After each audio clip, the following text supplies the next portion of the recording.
जो नेता है वो बिल्कुल अहंकार में डूबे हुए थे, चाहे कमलनाथ हो। ये बात खत्म हो गई ना, ये बात खत्म हो गई। अब परिणाम आ गया, अहंकार भी खत्म हो गया।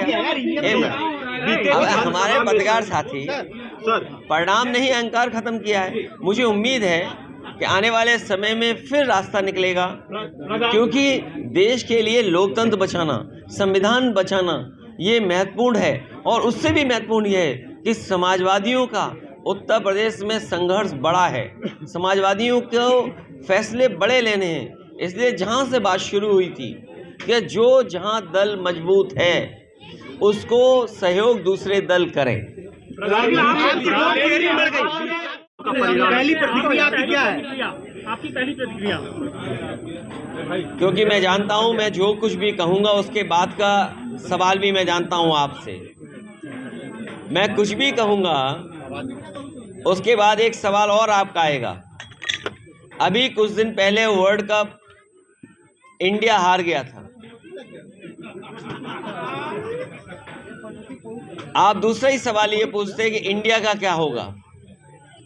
हम लोग निराश नहीं हैं और राजनीति में, लोकतंत्र में इस तरह के परिणाम आते हैं। मान लीजिए जिस लोकसभा के क्षेत्र में मैं बैठा हूं, आप हम सब लोग हैं, 5 लाख वोटों से ये पार्टी जीतती है, भारतीय जनता पार्टी। इसका मतलब ये नहीं है कि सबका साथ, सबका विकास और सबका सम्मान हो रहा हो। अभी भी बहुत सारे ऐसे लोग हैं जो निराश हैं, जिन्हें उम्मीद थी, जिनकी उम्मीद तोड़ी है। तो ये राजनीति में परिणाम आते हैं और जो भी परिणाम आएंगे वो कोई भी पॉलिटिकल पार्टी है उसको स्वीकार करेगी। लेकिन लड़ाई लंबी है। इन परिणामों से हमें और जिन लोगों को भारतीय जनता पार्टी जैसी बड़ी पार्टी का मुकाबला करना है, उन्हें बहुत तैयारी करनी पड़ेगी, बहुत अनुशासन में रह करके उन चीज़ों का मुकाबला करना पड़ेगा जिस रणनीति के तहत ये इतना बहुमत पा रहे हैं। इसलिए मुझे उम्मीद है कि आने वाले समय में परिणाम दूसरे होंगे। अगर आपसे कमलनाथ का रूप अगर सही रहता है, देखिए मध्य प्रदेश के चुनाव में बातचीत हुई और ये भी आश्वासन मिला था कि आपको 6 सीटों पे विचार किया जाएगा। लेकिन उनकी राजनीतिक परिस्थितियां ये नहीं थी कि हमें साथ लिया जाए समाजवादियों को। चुनाव में हार हुई है, हार को स्वीकार करना पड़ेगा। और आने वाले समय में मैं समझता हूँ हर हार हमें सबक सिखा के जाती है और हर हार में कहीं ना कहीं हमें उम्मीद नज़र आती है। जो कुछ हुआ मध्य प्रदेश में, भविष्य में ऐसा नहीं होगा। सबको साथ लेकर के और सबका जो भी योगदान हो उसको जोड़ करके ही भारतीय जनता पार्टी का मुकाबला किया जा सकता है। देखिए चुनाव मैं जानता हूँ इसके बाद, क्योंकि कोई भी जवाब मैं जो दूंगा भारतीय जनता पार्टी उसका क्या कहेगी। हम समाजवादी लोग हैं जिन्होंने उत्तर प्रदेश में सबसे ज़्यादा लैपटॉप बांटे, और मैं आपके सामने बड़ी जिम्मेदारी के साथ कहता हूँ कि आज भी जो लैपटॉप जिन परिवारों में होंगे वो चल रहे होंगे, आज भी खराब नहीं होंगे। और आपके पड़ोसी में भी या अड़ोस पड़ोस में भी कोई ना कोई परिचित होगा जिसको लैपटॉप मिला होगा। समाजवादी पार्टी ने एम्बुलेंस चलाई, आप फ़ोन करते थे 15 मिनट में एम्बुलेंस पहुंचती है। समाजवादी पार्टी ने यहाँ पर डायल 100 दिया, फ़ोन करने पर पुलिस आपके पास पहुंचती है। और आजकल तो देखा होगा आपने, टेक्नोलॉजी में स्विगी है, तमाम है, फ़ोन करो खाना आ गया, फ़ोन करो सामान आ गया।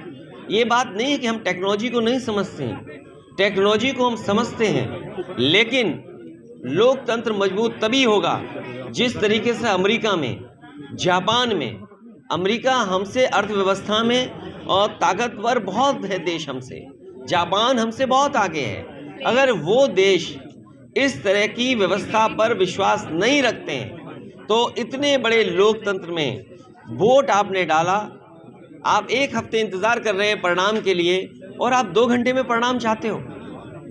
इसलिए हमें और आपको भी अमेरिका से सीखना चाहिए। अगर 1 महीना वोट डलता है तो 1 महीना काउंटिंग भी होती है। इसलिए अगर अमेरिका आज दुनिया में सबसे ताकतवर देश है और अगर वहाँ व्यवस्था बैलेट की, पेपर की है, तो कहीं ना कहीं हमें भी अपनाना चाहिए। और ये ज़रूरी नहीं है कि रिज़ल्ट 1 घंटे में आए, घंटा, 2 घंटा, 2 दिन, 3 दिन। अगर अमेरिका जैसा देश 1 महीने इंतज़ार करता है, काउंटिंग कराता है, तो आपको किस बात की जल्दी है? नहीं है। समाजवादी विचारधारा फैले। मान लीजिए आज हम नेशनल इक्वल पार्टी के साथ बैठे, समाजवादी विचारधारा कोई आज की विचारधारा नहीं है। ये समाजवादी सिद्धांत कैसे आगे बढ़े, सेकुलर फैब्रिक कैसे देश का अच्छा हो, किसान की आय दोगुनी हो। सवाल तो ये पूछना चाहिए कि दिल्ली वाले लोग, सवाल आपका ये हो कि दिल्ली वाले लोग अब चुनाव में आने वाले हैं, क्या किसानों की आय दोगुनी हो गई? क्या नौकरी रोजगार मिल गया? मैं जानता हूँ यहाँ पर नारा लगता है, घर घर वाला नारा लगता है। यहाँ एक बड़ा लोकप्रिय नारा है, घर घर वाला। लेकिन नारा उसको ये भी तो दिया जा सकता है, और मुझे उम्मीद है इस प्रदेश का नहीं बल्कि देश का नौजवान ये नारा देगा कि घर घर बेरोजगार, कब मिलेगा रोजगार? अगर घर घर रोजगार, घर घर बेरोजगार बैठा है और कब मिलेगा रोजगार, क्या ये नारा नहीं हो सकता?